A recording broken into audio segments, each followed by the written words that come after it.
Vamos a la enseñanza de hoy.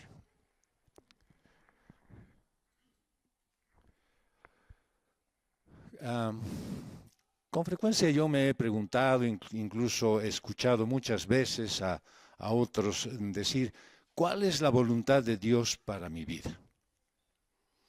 Y yo tengo la plena convicción de que si conociera la voluntad de Dios, pues la viviría y hasta podría disfrutar de hacerla cada día.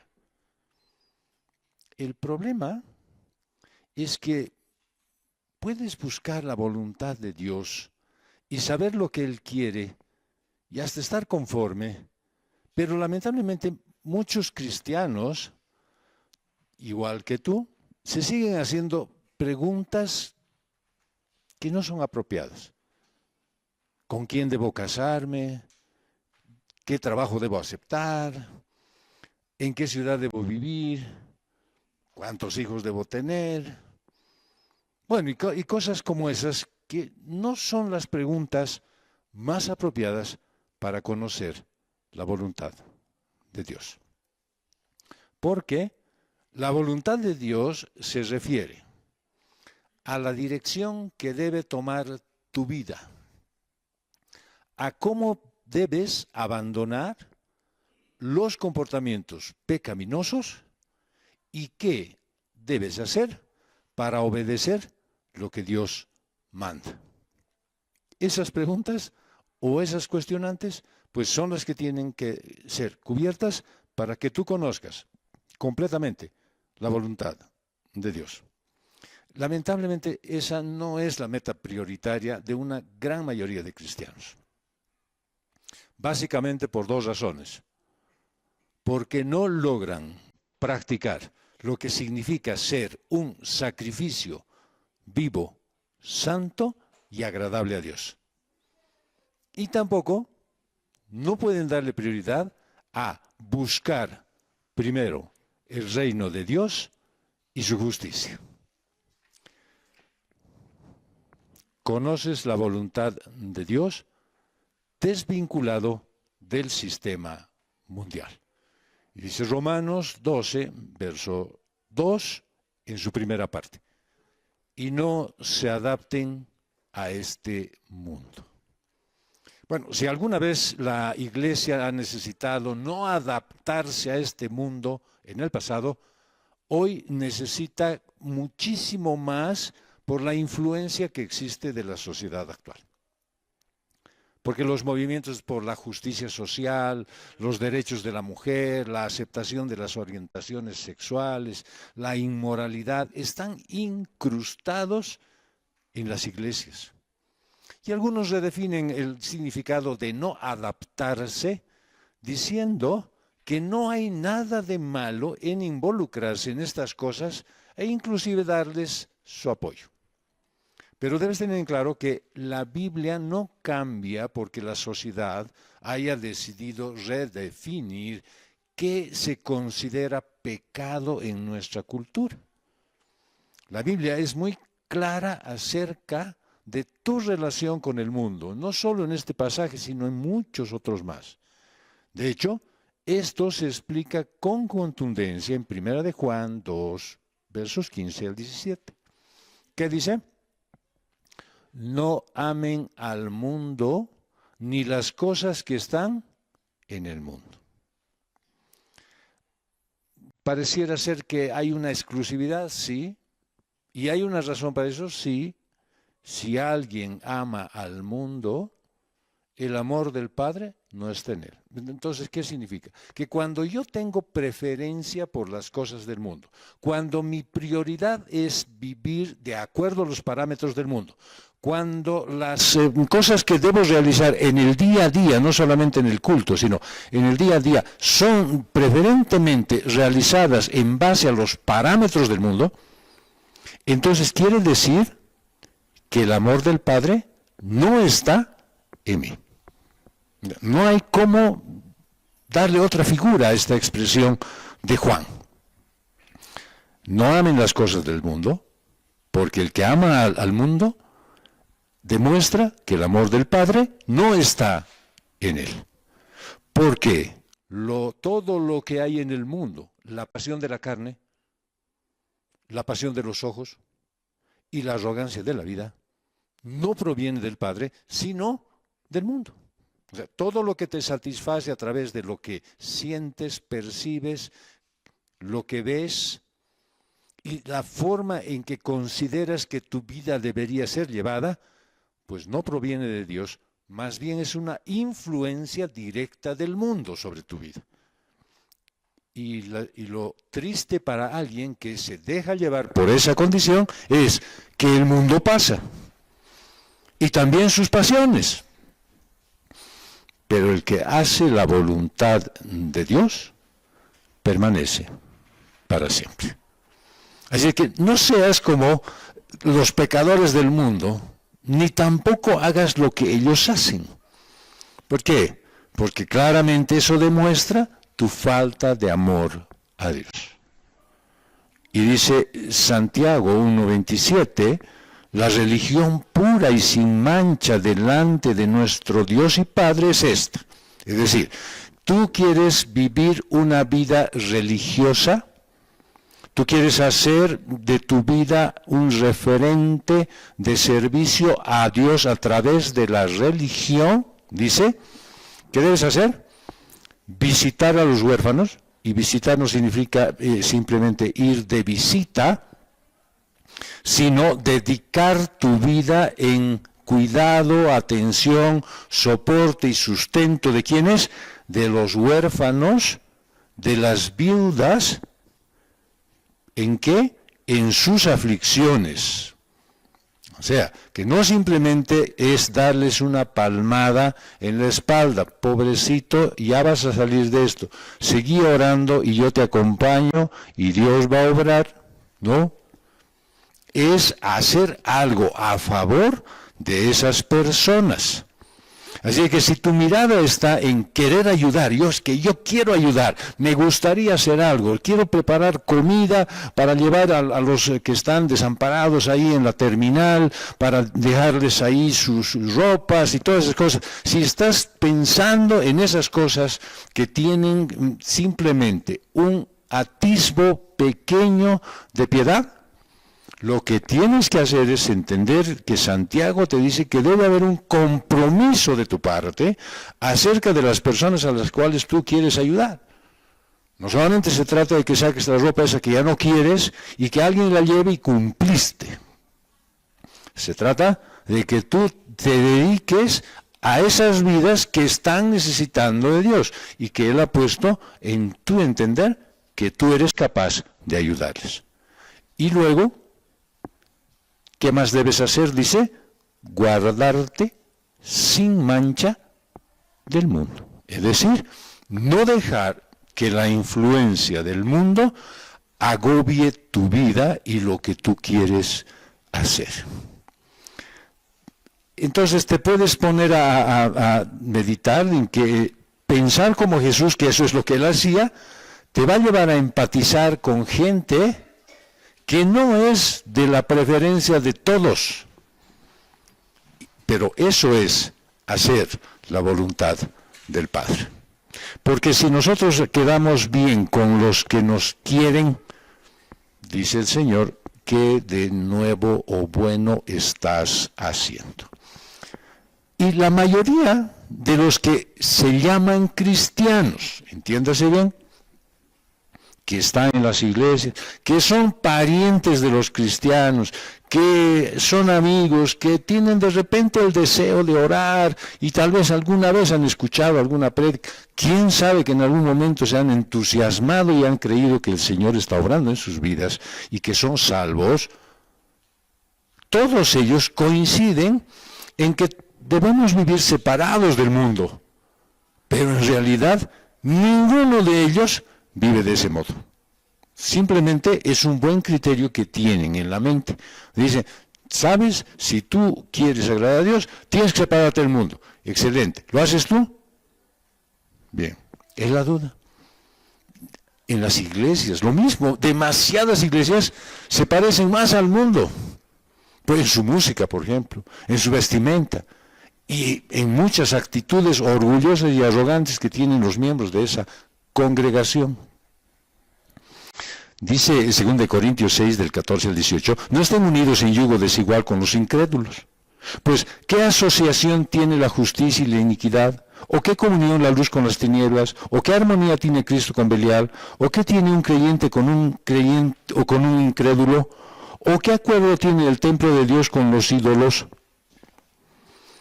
Y cuando uno se detiene ahí, se acuerda que este versículo, o este pasaje en realidad, lo utiliza mucho para las relaciones sentimentales y las relaciones matrimoniales, ¿cierto?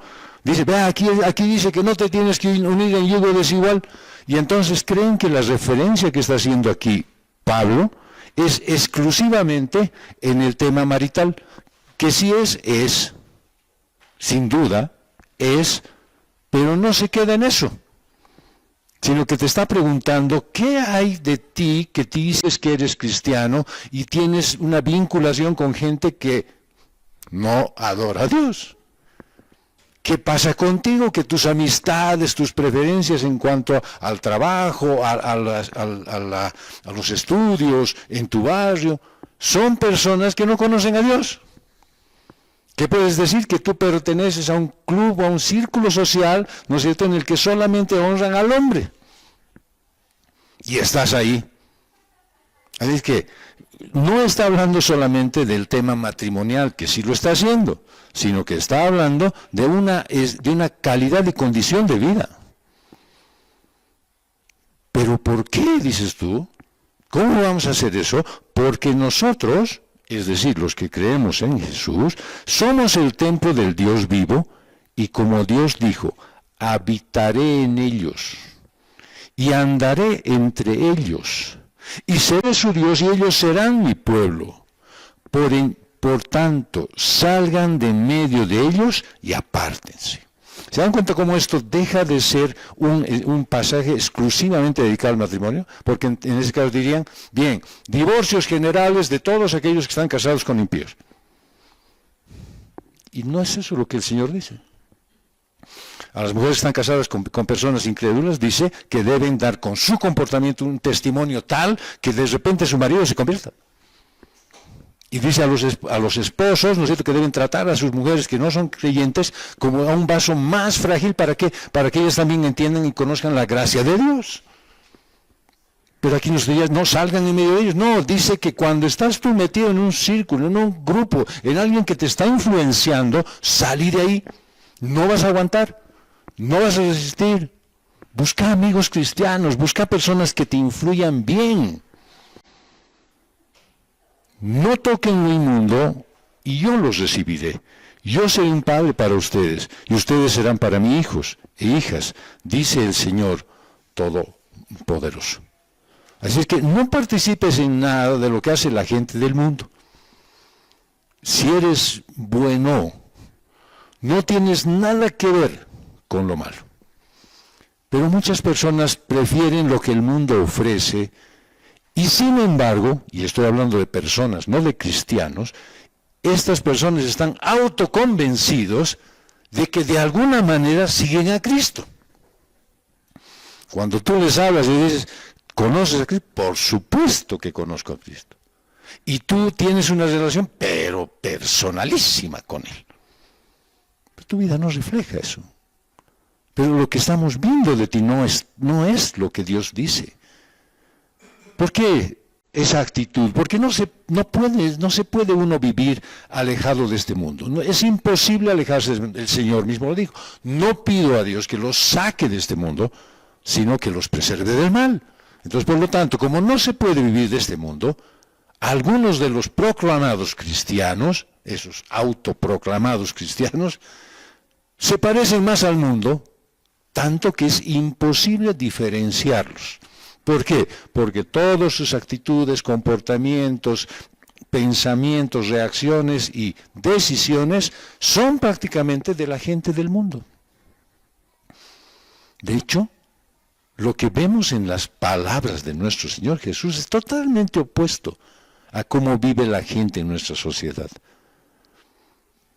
Y dice Jesús en Juan 15, si el mundo los odia, sepan que me ha odiado a mí antes que a ustedes. Y entonces pueden ustedes decir, no, a mí el mundo no me odia. ¿Qué hace entonces? Dice, si ustedes fueran del mundo, el mundo amaría lo suyo. ¿Te ama? ¿El mundo te ama?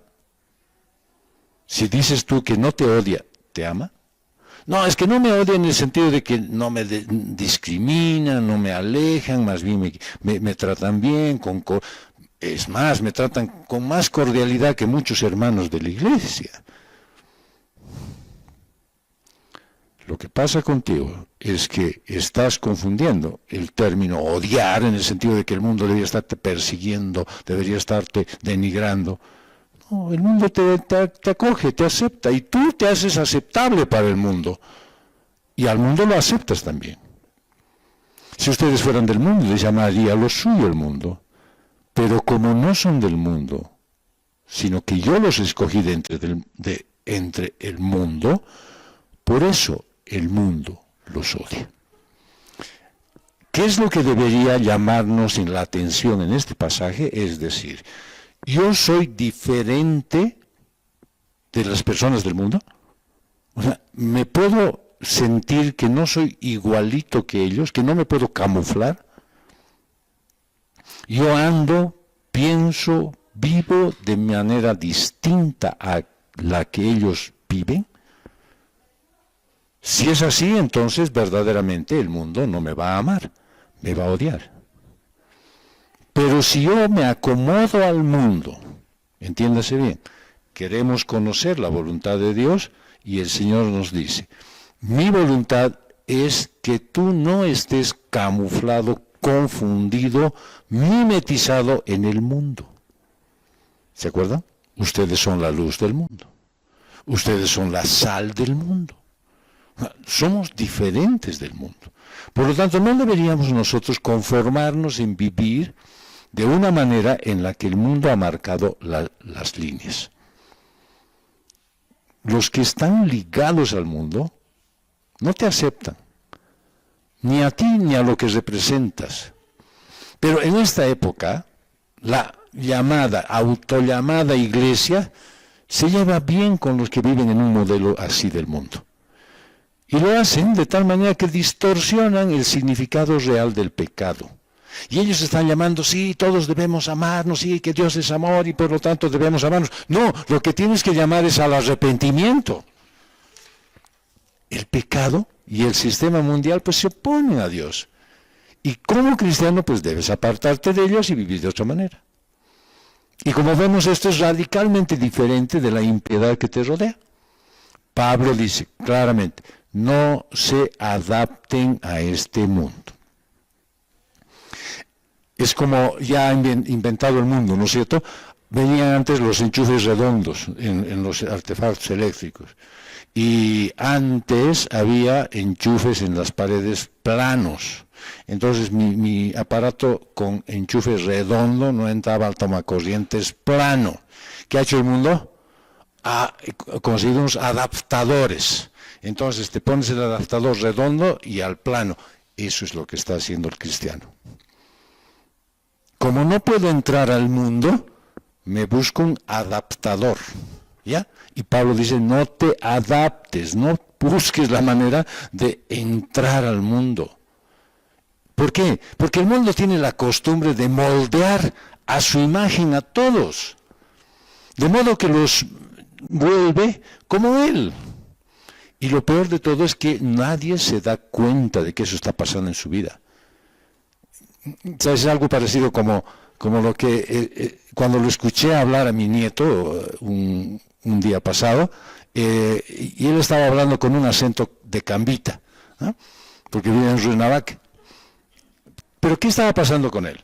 Él estaba imitando la forma en que oía hablar a la gente de su alrededor, en la iglesia, sus amiguitos, las personas con las que está relacionada. Entonces, él escuchaba eso y claro, imitaba. Pero algo semejante ocurre en las costumbres impías del mundo. Ellos te encajan en su molde. Es más allá de imitar simplemente. Quedas encajado en su molde y haces lo que ellos. Entonces vas a normalizar la avaricia, la ambición egocéntrica, la inmoralidad, esos comentarios hirientes sobre los que piensan diferente, la obsesión por la apariencia física, un montón de cosas más. Y te vas a dejar influenciar por el mundo y te vas a adaptar a ese molde, a menos que hagas un esfuerzo consciente por evitar eso en tu vida. ¿Qué es adaptarse? Bueno, muchos creen que adaptarse a algo significa cumplir una norma o hacer algo que es socialmente aceptable, ¿ya? O sea, me voy a llevar bien con todos, voy a estar tranquilito, no me voy a tener complicaciones. Pero en este contexto de la palabra de Dios significa mucho más. Adaptarse significa moldear la mente y el carácter al modelo de otro.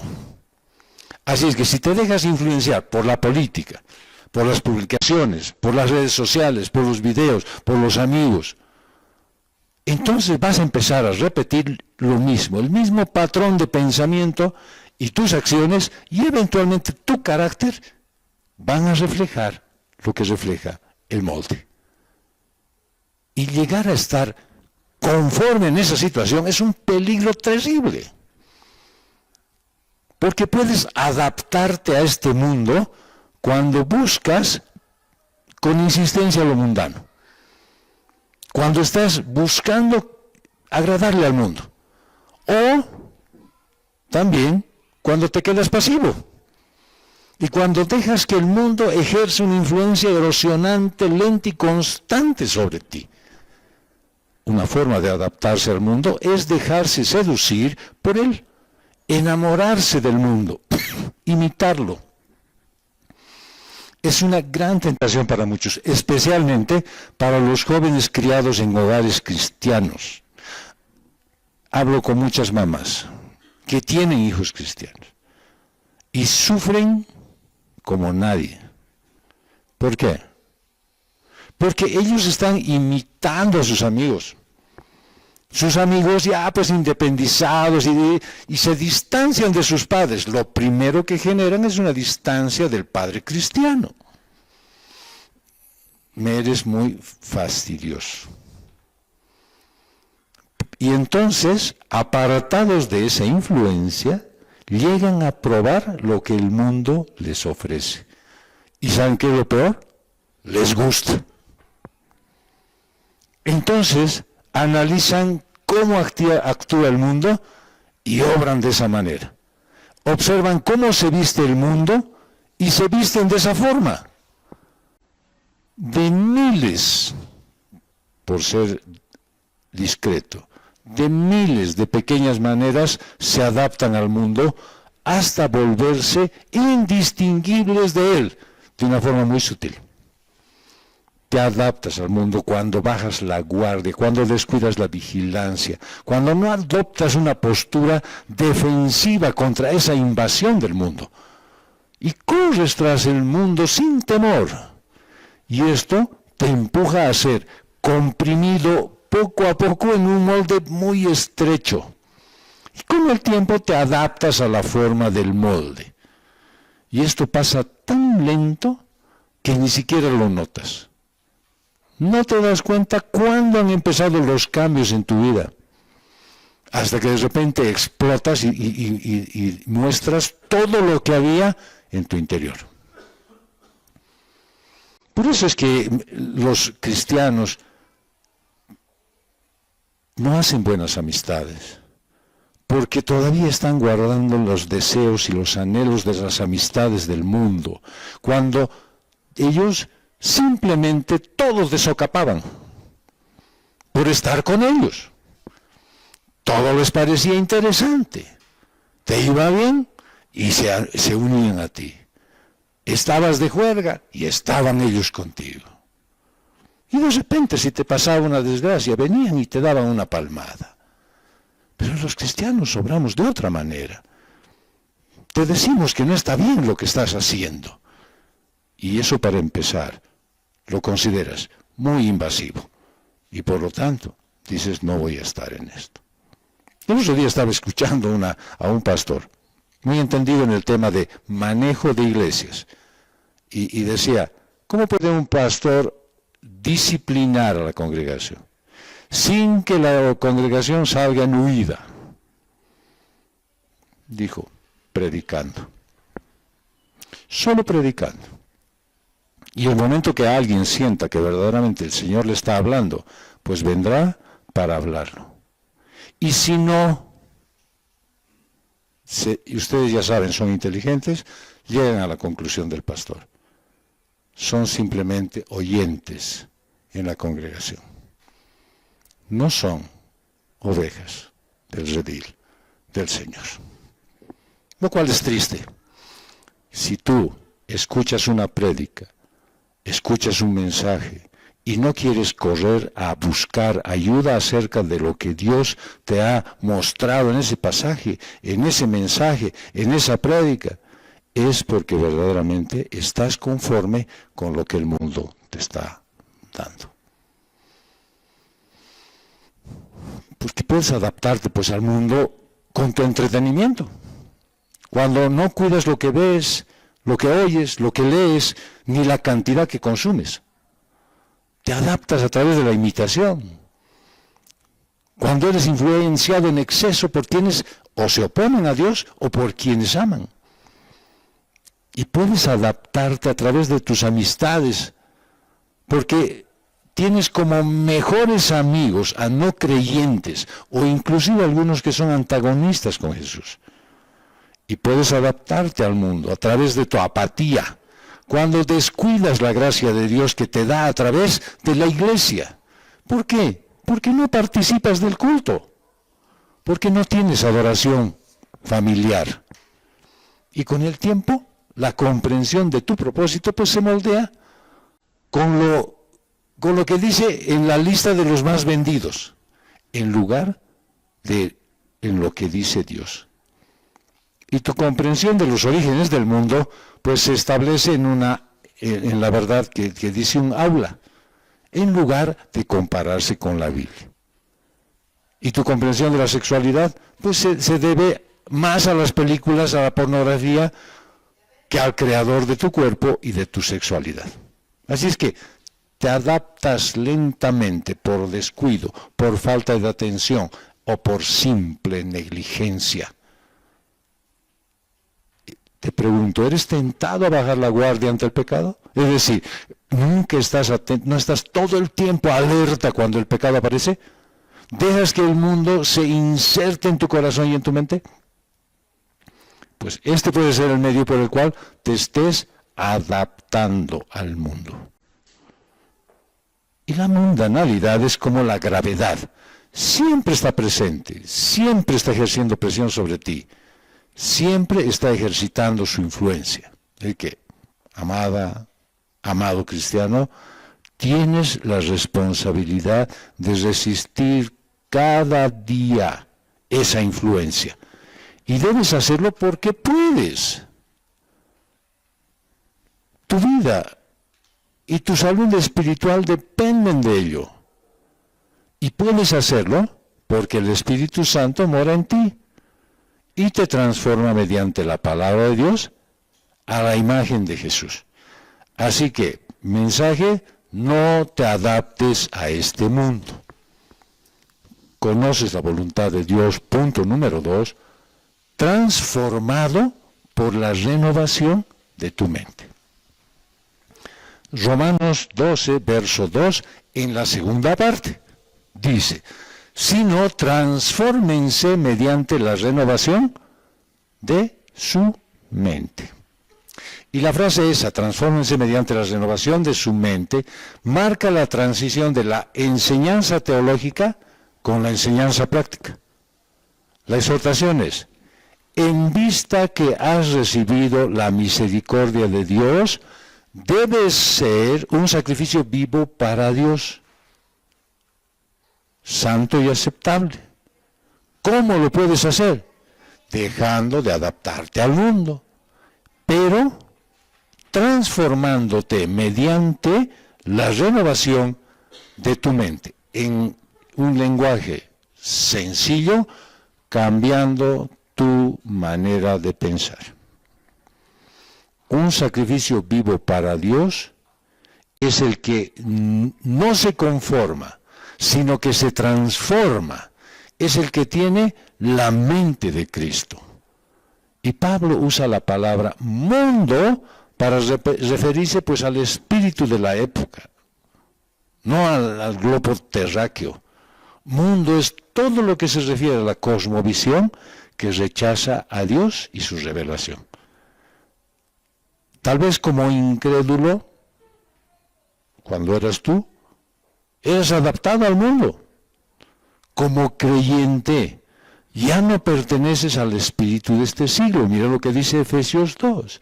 Él les dio vida a ustedes que estaban muertos en sus delitos y pecados. Estaban fritos, liquidados, acabados, consumidos. Y en eso anduvieron otro tiempo según la corriente de este mundo, conforme al príncipe de la potestad del aire, el espíritu que ahora opera en los hijos de desobediencia. Quiere decir que eso no ha terminado. Su labor de ese espíritu, ese príncipe de la potestad del aire, sigue gobernando todavía a las huestes del mundo. En esa condición estabas tú, dice. Entre ellos también, todos nosotros en otro tiempo vivíamos. ¿Y cómo vivíamos? En las pasiones de nuestra carne, satisfaciendo los deseos de la carne y de la mente. Y éramos, por naturaleza, hijos de ira, lo mismo que los demás. O sea, date cuenta que estabas en una condición como incrédulo de un caldo de cultivo en el que estabas hirviendo a fuego lento. Pero el Señor vino, te tomó, Él usó el sacrificio de Jesucristo en la cruz para llamarte a su reino y hacerte una nueva criatura, en darte una nueva condición de vida, para hacer en ti los cambios que sean necesarios y tú puedas vivir en función a la vida que Dios quiere. Ya no estás sujeto a las tinieblas. Por tanto, en lugar de seguir adaptándote al mundo, queriendo buscar adaptadores para entrar ahí, debes ser transformado por los pensamientos bíblicos que tú estás atesorando. Dice Pablo en Colosenses 1:13, porque Él nos libró del dominio de las tinieblas y nos trasladó al reino de su Hijo amado Jesucristo. Pues es interesante que Pablo dice que debe ser transformado por la renovación de tu mente. La mente es la clave en la vida cristiana. Yo estoy convencido plenamente que nadie puede decir, yo creo, simplemente por una sensación, por un sentimiento, por una emoción. La fe es una fe consciente. ¿En qué crees? Cuando alguien viene y me dice, estoy realmente, pero ya no doy más con mi angustia y mi desesperación, sea el problema que sea y el origen que tenga, les digo, ¿y tú confías en Dios? ¿Tú crees en Dios? Claro que creo en Dios. ¿Qué crees de Él? Y entonces la respuesta, sí, que Dios es todopoderoso, que Dios es magnífico, que Dios es bueno.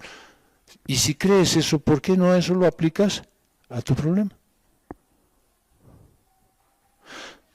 El hermano Marcelo, cuando me habló, me dijo, he pasado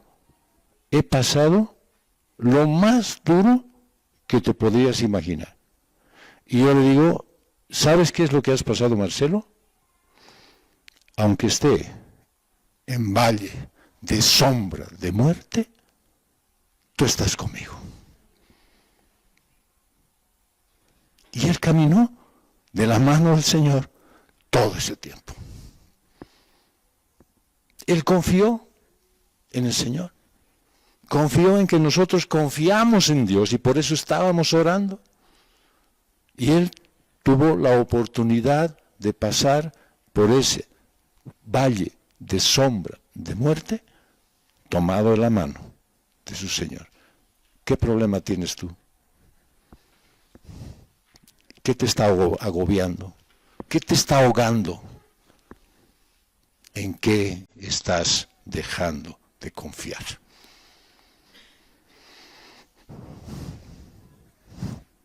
Es que los no cristianos no responden a la verdad cristiana porque no pueden discernir la verdad espiritual. Por eso cuando yo le pregunto ¿en qué crees y por qué dudas? No hay una respuesta. Pablo dice la respuesta. El hombre natural, en 1 Corintios 2, el hombre natural no acepta las cosas del Espíritu de Dios, porque para él son necedad. No, es que tengo que hacer pues algo. No, es que tengo que ir a consultar con alguien. No, es que yo tengo que ver por mi propia cuenta. No puedes dejar esto en manos de Dios. No, porque yo tengo que hacer algo. Para él es una necedad el confiar en alguien que no ves. Y no las puede entender, porque son cosas que se disciernen espiritualmente, no carnalmente, no tangiblemente. ¿Cuántos de los que están pasando por serias dificultades, exactamente igual como el hermano Marcelo, que no conocen al Señor, pues están buscando por todos sus medios el poder salir de donde están, sin confiar primero en que Dios es el que va a proveer todos los medios? Buscan al revés. Y como yo hablé con alguna vez con alguien, es poner la carreta delante de los caballos. Los caballos no empujan, jalan. Y entonces tú pones la carreta y todo está parado. El Evangelio es una invitación al que no es creyente a que se arrepienta de su pecado, que acepte a Cristo por la fe. Así que la palabra traducida como arrepentimiento conlleva la idea de un cambio de mentalidad, dejar de pensar como el mundo. Tu forma de pensar debe cambiar, transformarse, de una forma de pensar antigua e impía en una forma de pensar nueva y piadosa. La depresión, la angustia, el temor son evidencias de que tu mente sigue atrapada en los pensamientos de la gente que no conoce a Dios. Y la única forma de corregir el error de la forma de pensar del mundo es sustituirla por la verdad de Dios. Y la única fuente infalible de la verdad de Dios es su palabra revelada, es decir, la Biblia. Entonces la transformación de mentes renovadas se produce cuando los creyentes saturan su mente con la palabra de Dios. Cada semana puedes hacerlo acá en la iglesia, por tu cuenta, en un estudio personal de la Biblia, reforzando con el estudio bíblico que hay en cada ministerio. No hay atajos. No existe una fórmula mágica para renovar tu mente. Yo recuerdo que en los inicios escuché una broma y dice, sí, ¿estás leyendo tu Biblia? No, no tengo tiempo. ¿Y qué estás haciendo? La pongo debajo de mi almohada. Ósmosis. No, la Biblia no se transfiere así, ¿sí? No existe una palabra mágica para renovar tu mente. Debes llenar tu mente con la palabra de Dios.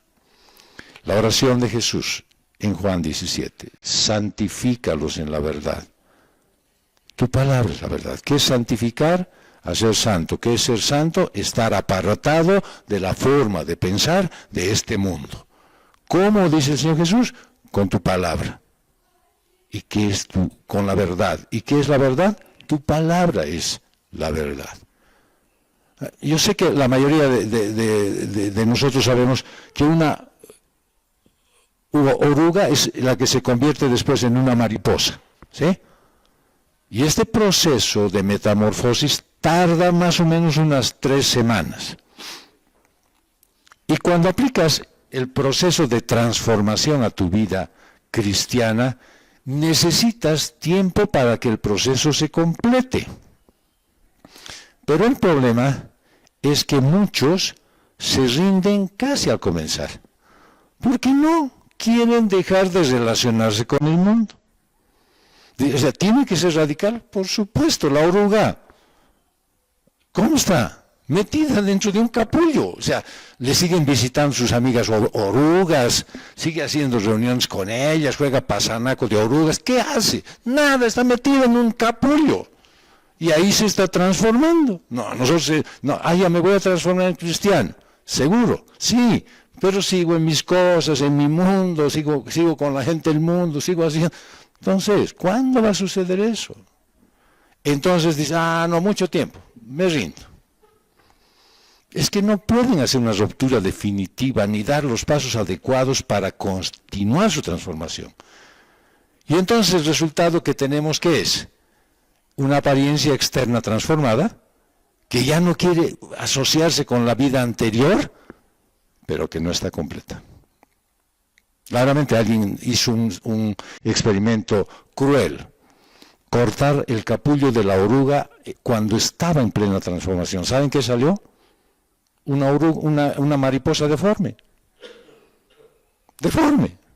que no era mariposa y que nunca más pudo ser mariposa. Entonces, si tú dejas incompleto, pues nunca serás cristiano. ¿Dónde comienza esta transformación? Déjate transformar, dice Pablo, por la renovación de tu mente. En la mente se transforma tu carácter. Es cuando te enfocas en lo que Dios manda. Mira lo que dice en 2 Corintios 10, 3 al 5. Pues, aunque andamos en la carne, o sea, este cuerpito de piel y huesos, no luchamos según la carne.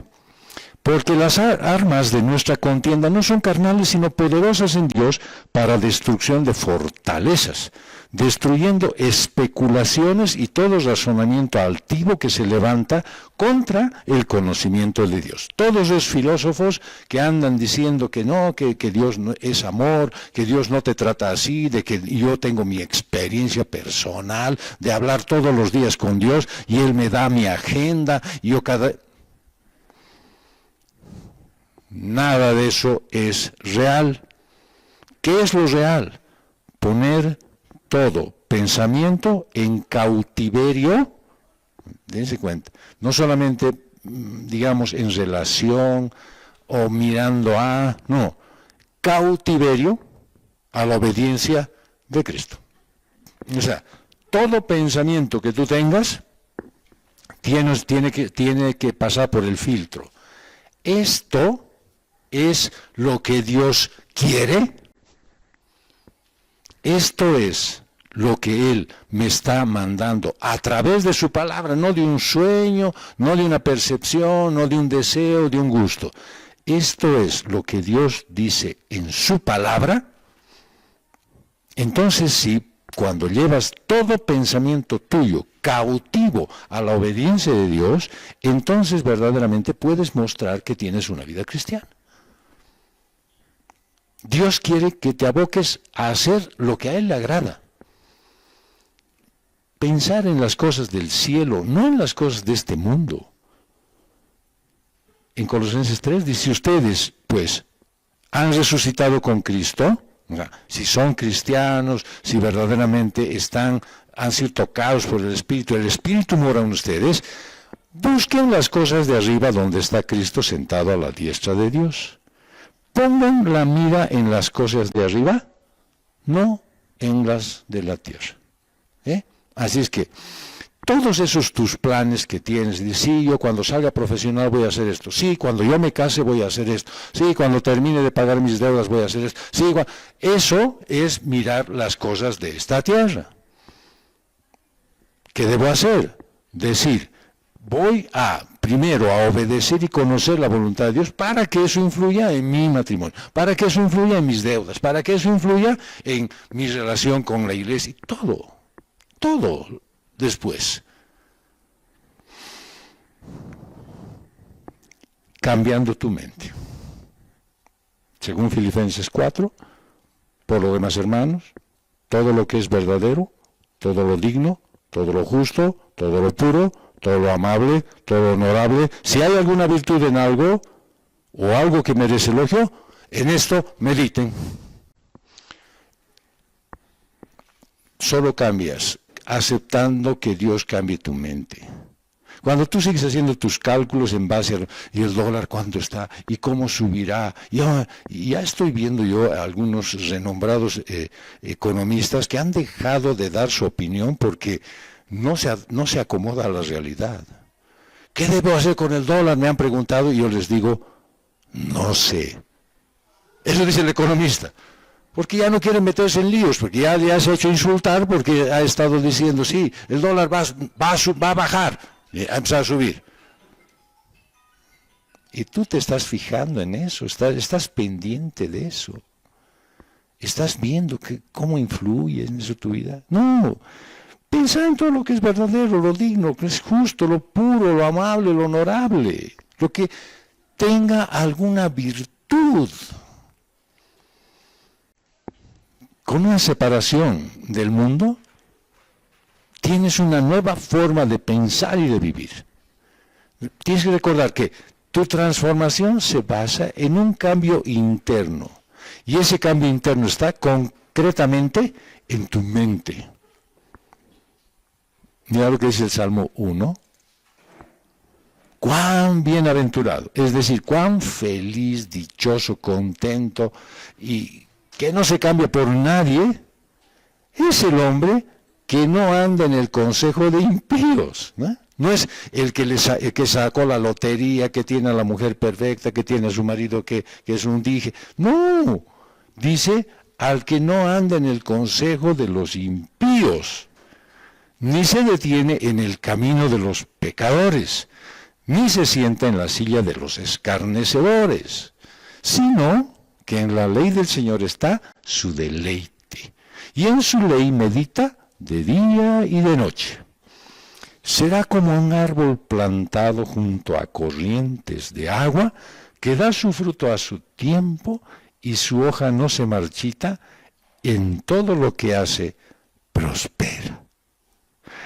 El otro día nos enteramos de esas cosas que son imposibles de predecir, que son imposibles de calcular y a veces imposibles de poder solucionar. Bueno, resulta que allí en la estancia donde está la Tati y el Lucho, en Río Navaque, y ustedes, bueno, no saben, no somos citadinos de aquí, no sabemos ni cómo crece una flor, ¿no? Pero cuando dejas el pasto, ya estaba de este tamaño, así, de 1 metro casi de alto, ¿ya? El pasto. ¿Y por qué no cortaban? ¿Qué decidiosos? ¿Qué pasa? ¿Por qué no hacen nada? Pues no había combustible y ellos tienen una segadora que es a diésel. Y diésel no hay ni para los camioneros. Para los contrabandistas hay, pero no para los camioneros. Y menos para los agricultores, ¿ya? Entonces, por lo tanto, no podían cortar y cortar a mano. A ver, yo te digo, anda a cortar. ¿Cuánto vas a aguantar? ¿Sí? Con ese sol y con tu chonta, así cortando metro a metro. No cortaron, no pudieron, ¿sí? Pero ya habían preparado un establo, hace mucho tiempo, con el deseo de tener ahí unas vacas para crianza, ¿ya? ¿Y qué creen ustedes? Que viene un estanciero y dice, te estoy trayendo 40 vacas para que ocupen tu establo, ¿ya? ¿Me las cuidas? ¿Y saben qué han hecho las vacas? Han segado todo el pasto. Y lo han dejado como cancha de fútbol. Porque las vacas no son como las ovejas. Las ovejas, ¿sabes qué hacen? Y hasta en eso somos nosotros. Agarran la hierba, la arrancan, raíz y todo. Las vacas muerden y cortan. Así que podadoras, 46 podadoras habían ahí caminando. Y las llevabas, cortámelo aquí, estito más, y no se quejaban. Y encima abonaban hacia el terreno. ¡Una belleza! ¿Ah? Eso es cuando puedes ver cuán bienaventurado es el hombre que no anda en consejos de impíos. ¿Cuándo? Cuando su ley es la palabra de Dios. Su fruto da a su tiempo. Ellos se fueron confiando en Dios. No porque confiaron ayer, confiaron hace 5 años cuando se fueron. Y hoy están viendo el fruto. A diario, pero a diario. ¿Sí? Y algún rato vamos a seguirles contando más cosas. Así es que la manera de producir el cambio es meditando en la palabra de Dios. La Biblia transforma tu manera de pensar. Dejas de estar conectado al mundo y te aferras a Dios por la renovación de tu mente. ¿Qué dice Efesios 4? En cuanto a la anterior manera de vivir, ustedes se despojan del viejo hombre que se corrompe según los deseos engañosos y que sean renovados por el espíritu de su mente y se vistan del nuevo hombre, el cual a la semejanza de Dios ha sido creado en la justicia y santidad de la verdad. O sea, Pablo está hablando de una nueva vida en Cristo y te exhorta que no camines como andan los que tienen pensamientos inútiles. Luego te expone cuál debe ser tu respuesta para vivir conforme a Cristo. ¿Qué dice? Despojar, renovar y vestir. ¿Y se te hace fácil tratar de dejar de hacer algo mal para tratar de comenzar a hacer algo bien? Pero claro, de repente olvidas la parte fundamental, lo que marca la diferencia entre el legalismo y la transformación genuina. ¿Cuál es? La renovación. Sin darte cuenta, muchas veces estás buscando cambios en tu vida de manera legalista, enfocándote en lo externo y dejando de lado la renovación que tu mente necesita para que puedas cambiar. Ese despojarte, vestirte, es parte del fruto de un proceso en el que tu mente está siendo transformada por la palabra de Dios.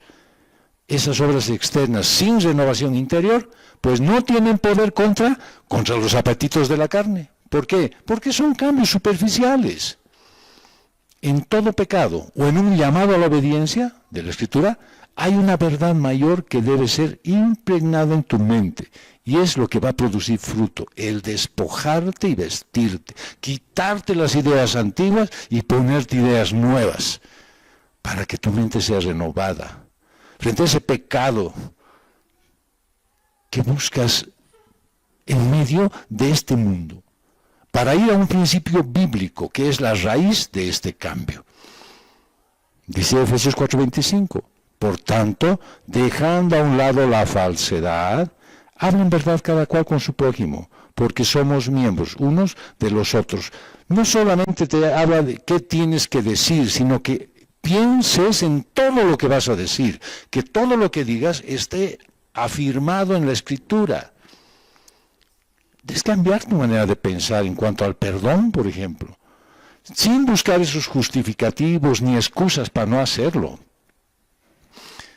En Efesios 4:31 dice, sean de ustedes quitada toda amargura, enojo, ira, gritos, insultos, así como toda la malicia. Sean más bien amables unos con otros, misericordiosos, perdonándose unos a otros, así como también Dios los perdonó en Cristo. Cuando hay cambios, pues son significativos y claros. Todos los notan en tu carácter, en tu fe, en tu aceptación de la voluntad de Dios, sin estar haciendo berrinches. Puedes demostrar que tienes una mente santa, aparatada. Y para todo este proceso de renovación de tu mente, necesita estar llena de la palabra de Dios, porque es la fuente pura de la verdad. Y a medida que te expones a la Escritura, de manera fiel y sistemática, tu mente va siendo llenada. Así tu vida va siendo transformada por la verdad de la palabra y el poder del Espíritu Santo que mora en ti. Cuando tu mente está llena del amor de Cristo y con toda la plenitud de Dios, entonces tu mente se renueva y se libera del engaño del mundo y entonces aprecias la obra de Dios en la iglesia. Y de esa mente renovada, pues surgen actitudes, emociones y prácticas y te visten de justicia y santidad. La nueva persona en que te conviertes es en verdad una creación de Dios al cual le pertenece toda la gloria por los siglos de los siglos. Amén. El hecho de que Pablo mencione de que debes renovar tu mente implica de que eso es lo que necesitas. Hay algo en tu mente que no está bien. Y de hecho, la Biblia tiene mucho que decir acerca de la mente en su condición caída, separada de Jesús. Porque todo pensamiento erróneo te lleva a una vida pecaminosa y una condición de relación perversa con los demás. Dice Efesios 4, del 17 al 19, que tú debes ver tu vida. Tú debes andar en los caminos que Él te dio. Es cierto que al ser salvo, Jesús transforma tu manera de pensar. Pero no significa que Jesús elimina todos tus malos pensamientos. Tu mente sigue desorganizada, incluso después de la salvación. Necesita ser renovada. No sé, es como cuando te despiertas en la mañana, en las primeras horas. Ya no estás durmiendo, pero todavía no piensas con claridad, ¿no es cierto? Todavía no estás completamente despierto, ¿sí? Y es justo ese momento, cuando vienen las preguntas capciosas de tu esposa y después no sabes por qué ahora está en esa clase de silencio que anuncia una tormenta. ¿Qué he dicho? Estaba medio dormido. ¿Qué me ha preguntado? Ya ni me acuerdo. Y ahora, como la canción. Así que de manera similar, ¿no es cierto?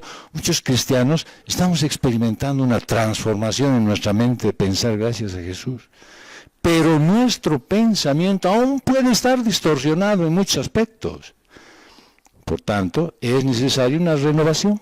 Es decir, que todo lo que tú pensabas antes, participa de los estudios bíblicos, participa de las prédicas y escucha nuevos pastos, nuevas fuentes, nueva comida. Y tú ve si lo que antes pensabas de repente ha cambiado. De repente has escuchado un nuevo concepto y tú estás ahora listo para recibir una verdad. Nuestro pensamiento aún puede estar distorsionado. Es urgente una saturación de tu mente con la palabra de Dios.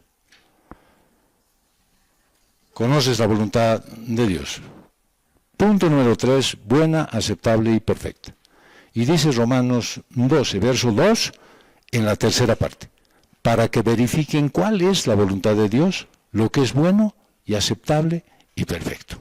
Así que para comprender y conocer la voluntad de Dios para tu vida, debes vivir cada día escuchando su palabra. Debes meditarla, leerla, estudiarla en la Biblia, para aplicarla correctamente a tu vida, en la Biblia. 1 Corintios 11:28. Por tanto, examínese cada uno a sí mismo y entonces coma del pan y beba de la copa. Es algo que tú debes hacer constantemente. Debemos, esa palabra examinar, ver en referencia a qué es que te apruebas y verificas cómo estás. En este caso, antes de la cena del Señor.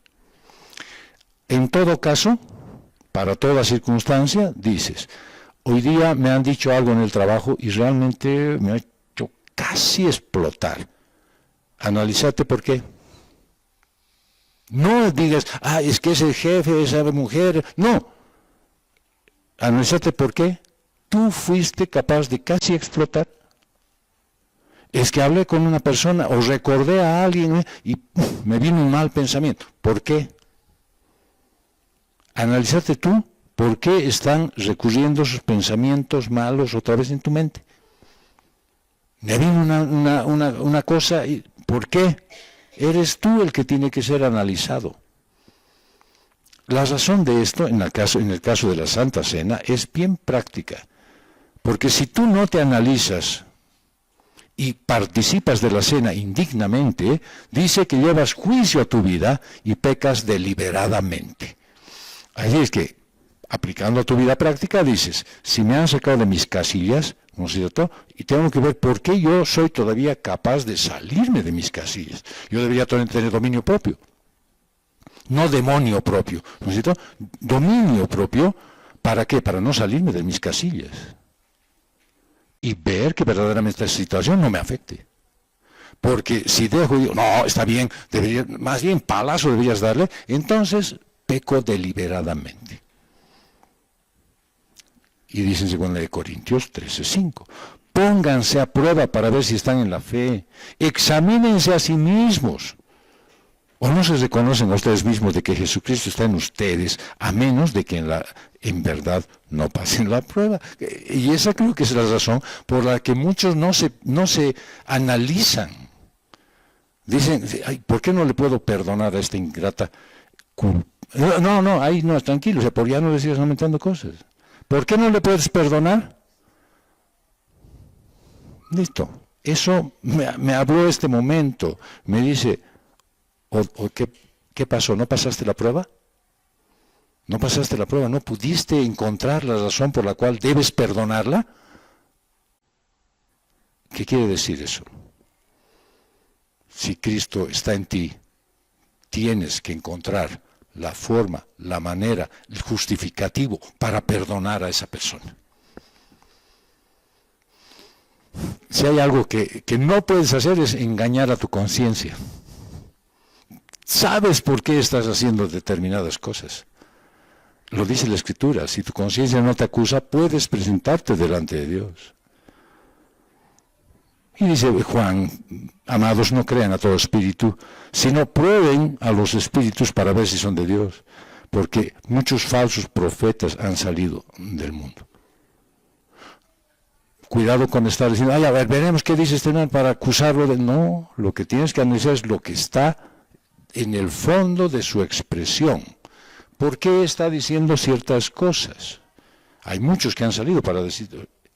Pero la culpa tienes tú que estás escuchando cosas que no tienen fundamento, cosas que crees que son buenas. Tú estás metido en el internet averiguando todo. Yo me baso en un criterio, el otro día, ¿no es cierto?, de una hermana muy amada para mí, que me dice, tienes que tomar un puñado, me dio una receta, un puñado de clavo de olor, lo pones, lo haces macerar, después lo hierves un poquito y lo guardas. Y de cada día tomas, los varones y las mujeres van a entender, tomas un caj, ¿eh? Cada día.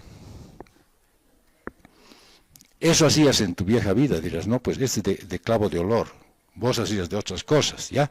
Entonces, de clavo de olor, le pegas, y es un desinflamante poderoso, dice, ¿ya? Bien, yo digo, excelente. Y se lo comento a alguien que también amo mucho, y me dice, sí, pero el clavo de olor tiene otras dificultades. ¿Dónde has leído? En el internet. Ahora, ¿a quién le creo? ¿A mi hermana amada o a la otra que ha visto en el internet? ¿A quién le creo? Nada, ya voy a tomar un caj mañana. ¿Sí? ¿Listo? Si yo le creo a ella. ¿Listo? Entonces, esas voces que escuchas te están diciendo algo. Y vos vas y las confrontas con el origen, que es la Biblia. Y la voluntad de Dios te va a guiar, pues, va a guiar tu vida en lo que es bueno, aceptable, perfecto. Hay muchas personas y también iglesias que están buscando la voluntad de Dios en las cosas terrenales.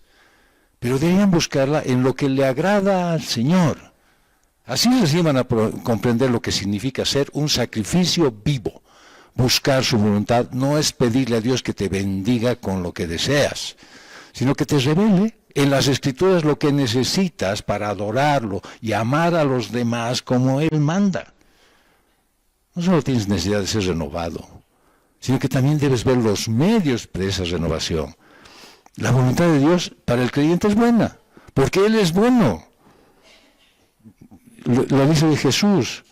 Él respondió, ¿por qué me llamas bueno? Nadie es bueno, sino Dios.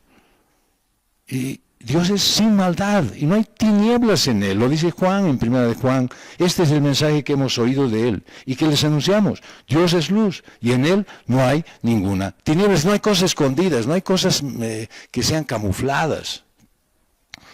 Toda dádiva y todo buen don perfecto proviene de Dios, dice Santiago. Y Él nada bueno niega a los que andan en integridad, dice el Salmo 84. La buena voluntad de Dios se revela en tu beneficio y en el de todos aquellos a quienes tú les sirves. La voluntad de Dios es aceptable o agradable en el sentido de que está aprobada por Dios y le agrada a Él permanentemente. Los que obedecen la voluntad de Dios son aceptables para Él.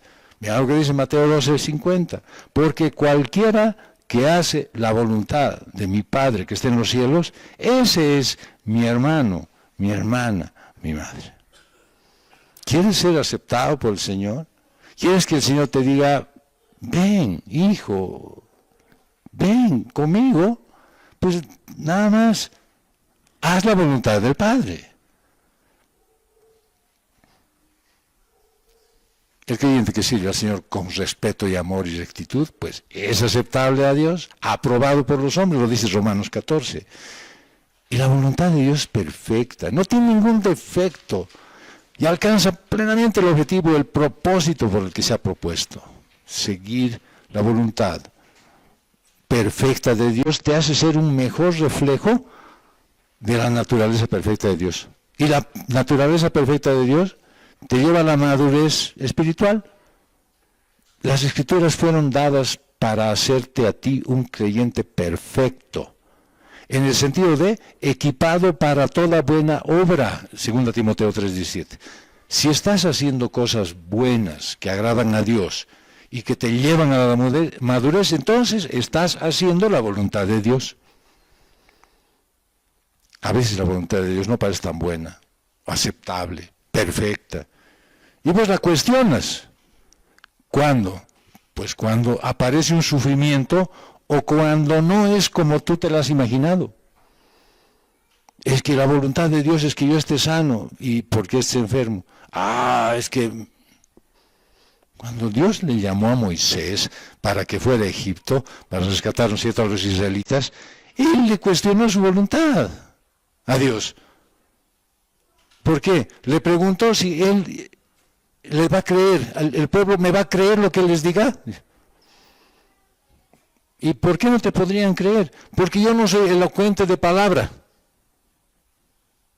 O sea, no sabes hablar bien. Pero Dios le dice, ¿y quién ha hecho la boca?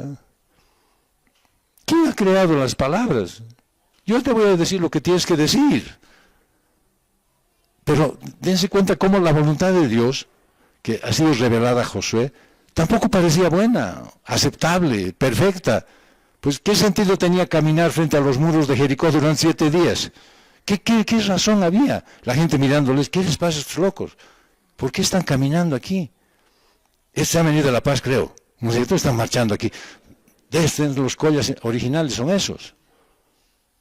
¿Qué sentido tenía que la viuda de Sarepta pues le diera a Elías su última comida? Si con eso iba a morir. Le dejaba su comida, ya no tenía para comer. O que Naamán se bañara 7 veces en el Jordán. Había ríos más lindos, aguas termales, preciosos donde poder bañarse. En el Jordán. ¿Qué sentido tiene? ¿Por qué Pedro tendría que echar la red al lado derecho? Los del nuevo gobierno, al lado derecho hay que botar la red, y antes estaban botando al lado izquierdo. No, ¿por qué tenía que botar al lado derecho la barca ahora? Y eso que ha estado pasando toda la noche sin resultados. ¿Por qué? Y cuando Jesús les dijo su voluntad a los discípulos, es mi voluntad que les den de comer a 5,000 personas, ahí Felipe apareció y dice, no, vamos a necesitar 200 denarios de pan y eso ni siquiera va a alcanzar para que cada uno reciba un pedazo. Y Jesús le dice a la gente en la tumba de Lázaro, rueden esta piedra. Y eso ya parecía una cosa inútil. ¿Por qué? Porque Lázaro ya llevaba 4 días de muerto. En cada uno de esos casos, pero ¿cuál es la respuesta de la gente? Obedeció. Obedeció. Si te dijera después de estar regando, estar luchando y te dijera, haz de este modo, ¿lo harías? Tú hubieses ido a marchar 7 días, en el 4º día, no pasa nada, ya vámonos, sí, ya levantamos el bloqueo. O sea, ¿qué dirías? ¿Cómo te puedo dar mi comida? ¿Y yo después qué voy a comer? No, nada que ver. Primero como yo, después veremos si alcanza para ti. Pero no, ellos vieron en cada uno de los casos y obedecieron al Señor. Y el resultado fue que el plan de Dios se cumplió cabalmente. Y todos vieron que la voluntad de Dios era buena, aceptable y perfecta. En tu pensamiento y tu fortaleza limitados, la voluntad de Dios parece pues extraña, pero realmente sigue siendo buena, aceptable y perfecta. Pablo dice, ¿cómo podemos conocer y cumplir la voluntad de Dios? El proceso comienza, y te lo dice él, consagrándote a Dios. Mira esto. Por tanto, hermanos, les ruego por las misericordias de Dios que presenten sus cuerpos como sacrificio vivo y santo, aceptable a Dios, que es el culto racional de ustedes. Tú debes consagrarte todos los días al Señor. Y decir, usa mi vida, Señor, con el riesgo, te digo, con el riesgo de que el Señor diga, aquí hay una manchita y te la voy a pulir con lija. Y te la va a pulir, porque Él quiere usar tu vida. Tienes este pensamientito, tienes esta mala actitud, tienes este mal comportamiento, te lo voy a sacar, te va a doler, pero voy a usar tu vida. Cuando los creyentes renuncian a los caminos del mundo, se someten a Cristo, su mente, su corazón, su voluntad son renovados y por la palabra y el Espíritu de Dios. Es así como puedes verificar la voluntad de Dios. ¿Y qué dice Jesús? Santifícalos en la verdad, tu palabra es verdad. Así que la palabra de Cristo habite en ustedes abundantemente. Yo te pregunto, ¿cuánto permites que la Biblia penetre en tu mente para que pueda cambiar tu forma de pensar? A ver, te voy a dar algunos tips, unos hábitos, ¿ya? Primero tienes que escuchar la Biblia. Si no escuchas, nada, ¿no es cierto? ¿Y eso cuándo sucede? Cuando vienes aquí al culto. Cuando escuchas un sermón. Pero cuando escuchas bien, ¿no es cierto? No cuando estás ahí como petrificado y claro, tu mente ya está en otra parte. Cuando oyes el estudio de la Biblia, eso no es opcional, ¿ya? Por tu bien y por tu crecimiento espiritual, necesitas escuchar la Biblia regularmente. Por si acaso, sigue vigente el grupo donde se está dando un audio de la Biblia diario. Y sigue el hermano mandando sus audios y está disponible para que los escuches. No es solamente para que colecciones, es para que escuches. Escucha cada día. Escucha la Biblia hablada por otro cristiano, mejor todavía, en compañía de otros cristianos. Segundo, lee la Biblia. Escucha por un lado, lee por otro. Pero que sea una iniciativa tuya, todos los días. Hay varios planes de lectura bíblica, ¿sí? Ya, deberías tratar de leer al menos un capítulo de la Biblia diario. No, mucho, pastor. Ya, ¿cuánto tiempo pasas en el TikTok? Ya, deja de hacer eso y empezar a leer la Biblia. ¿Sí? Ya, deja de entrar a tus redes sociales, deja el Facebook, a ver, media horita, y vas a leer un capítulo. Tranquilo. ¿Sí? Es la idea. El contacto de la palabra de Dios contigo es un medio de renovación. El Espíritu de Dios, pues, obra a través de su palabra. ¿Cuál? La que está escrita en la Biblia. Renueva tu mente. Satura tu mente con las Escrituras. Deja que las verdades de la palabra realmente penetren en ti, te moldeen tu pensamiento. En pocas palabras, las verdades de Dios están en la Biblia. ¿Pero dónde deberían estar?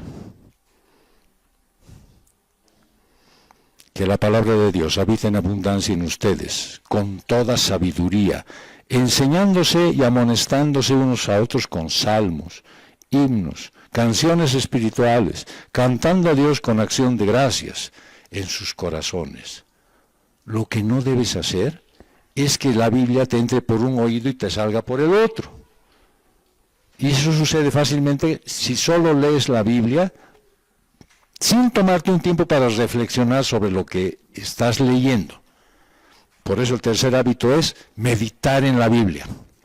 Y cuando digo meditar, por si acaso, cuidado, no es sentarse sobre la Biblia en un estado de trance. Es meditar en el cristianismo representa reflexionar sobre todo lo que lees, lo que comprendes, lo que aceptas y aplicarlo en tu vida. Piensa en el significado de un pasaje. Hazte unas preguntas sobre el texto. Y logra y después y descubrir las respuestas a esas preguntas. Eso estamos haciendo en los estudios inductivos. Hacemos preguntas. Y tú vas entendiendo a través de las preguntas lo que dice la Escritura. Y entonces puedes reflexionar sobre la importancia de ese pasaje en tu vida, en tus actitudes, en tus conversaciones y en tu comportamiento. Y el cuarto hábito es escribir lo que lees o lo que entiendes en las Escrituras. Escribe tus meditaciones, todas las ideas que están a tono. Pero, a ver, no te bases en los comentarios de autores. Está bien, ellos han escrito sus libros, estoy de acuerdo. Yo antes también era editor, así es que de eso vivía. Pero ya no leas eso, ¿sí? No entres, por favor, y ahorita se van a anotar, a pastoresociosos.bo. Ya, no entres ahí, no entres. No preguntes a la inteligencia artificial. A ver, contéstamelo vos mis preguntas, me está preguntando. No hagas eso. ¿Sabes por qué? Porque afectan tu razonamiento. Te vuelves perezoso, ¿sí? Aunque no vuelvas a leer lo que has escrito, el simple hecho de que hayas escrito te va a ayudar a recordarlo y se va a grabar en tu mente. Pruébenlo. Permítame preguntarles algo. Si lees tu vida con regularidad, ¿con qué frecuencia recuerdas al día siguiente lo que has leído? Ahorita no se comprometan porque puedo hacer preguntas que no van a querer. Yo en mi propia vida, por ejemplo, he notado que hace una gran diferencia. ¿Recordar porque lo leí o recordarlo porque lo escribí? Lo recuerdo más cuando lo escribo. El ejercicio de la mente no solo es bueno para prevenir el Alzheimer, ¿ya? Sino sirve para no dejar que tus pensamientos sean obstaculizados por las influencias de las situaciones o el medio. Vamos a concluir. El molde de un mundo es estrecho, ¿sí? El mundo tiene un molde chico, incómodo, pequeño. No hagas que te metan a la fuerza. Si eres cristiano, te digo una cosa, no cabes allí, ¿ya? Que no te gane la nostalgia de que quieras volver a ver a tus viejas amistades, mis amigos con los que me llevaba tan bien, que hablábamos tantas tonteras juntos. No, eso solo te arrastra a pecar y adaptarte al mundo. Si le dejas al mundo un pequeño espacio, te va a influenciar hasta que ya no puedas diferenciar tú entre lo malo y lo bueno. El molde cristiano es diferente al mundo. ¿Sabes cuál es el molde del cristiano? Es el de un hombre perfecto a la medida de la estatura, de la plenitud de Cristo. Ese es el molde. ¿Entras ahí? Sobrando, ¿no? Sobrando. Al otro lado, en el molde del mundo, te tienes que meter con calzador. Yo sé que hay métodos en que se ven algunas esculturas, digamos, algunas mujeres se ven bien, ¿no? Algunos hombres también ya están usando fajas para bajar las panzas, pero eso es el molde del mundo. En el molde de la plenitud de Jesucristo, te acepta como eres, con panza, en serio, te acepta. Bajito, también te quiere. Muy flaca soy. Adelante, entras, ¿sí? Ese es el molde donde debes estar. Cambia más bien tu manera de pensar. Hazlo con la mente de Cristo. Sigue sus enseñanzas, su ejemplo. Tu mente es la que dirige tus acciones, la que conduce tus pasos, la que te aleja o te acerca al pecado. Así que cuando estés con la mente saturada de la palabra de Dios, vas a conocer la voluntad de Dios, que es buena, aceptable y perfecta. Y vas a poder decir cada día que tienes mejores condiciones de ser aceptable para Dios y aprobado por los hombres. Vuelve al Evangelio, vuelve a la cruz de Cristo. Recuerda que Él dio su vida por ti. No lo hizo simplemente para emocionarte, para darte algún momento de libertad. Lo hizo para darte una vida eterna. Él lo hizo para darte una vida eterna desde ahora, desde esta vida, para que cambie tu vida, tu circunstancia, para que puedas ser diferente, para que ya no sigas sufriendo, para que entiendas cuál es la voluntad de Dios para tu vida. Gracias, Padre. Gracias, Dios, porque hoy nos das una nueva forma de entender de cómo debemos vivir, Señor. Quisiéramos ser fuertes, Padre, y no dejar que el mundo nos arrastre, que no ponga condiciones para nosotros, Señor. Gracias, Dios, porque a través de estos mensajes podemos escucharte a ti, y en alguna circunstancia de nuestra vida, en alguna parte, en algún resabio de nuestra conciencia, Señor, tú nos estás hablando para decirnos en qué debemos cambiar. Cámbianos tú, Señor, transfórmanos tú a través de tu palabra. Queremos ser fieles a ti. Guíanos, Señor, en tu palabra, porque tu verdad es tu palabra. Gracias, Dios bendito, por esto. Encomendamos esta semana que tenemos de trabajo a tener nueva actitud, nuevo comportamiento, más alejado del mundo, más cerca de ti. Encomendamos nuestras vidas en el nombre de Jesús. Amén.